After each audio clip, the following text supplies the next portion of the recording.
you've got a bunch of great stuff here, native-wise.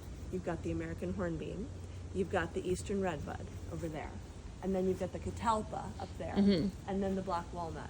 All of this is obviously way too much, but who cares? It's all good. And then you have the Kusa dogwood. Right. But anyway, but now you want some shade plants under here. Yeah. And you would like to have them be native and pollinator, ideally. So the first one that comes to mind is coral bells. Oh, yeah. But then there's trillium, mayapple.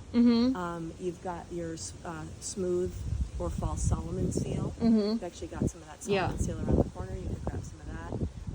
And then you got the wild ginger. So all of them, I mean, you could pack this in real quick. And that would be amazing. And how does that work with like we have a bunny problem? How do they do with aggressive bunnies? Aggressive bunnies, I don't know, you'd have to see. If you're buying stuff, I would buy just a little bit at a time. Yeah, and just see, what happens. You could also try like the Rabbit Scram, whatever the organic means are. Yeah. I do a little cayenne pepper. That seems to work with my tulips. But that's a hassle to have to do that. Yeah. Generally, they do not like things that are fuzzy or fragrant or thorny.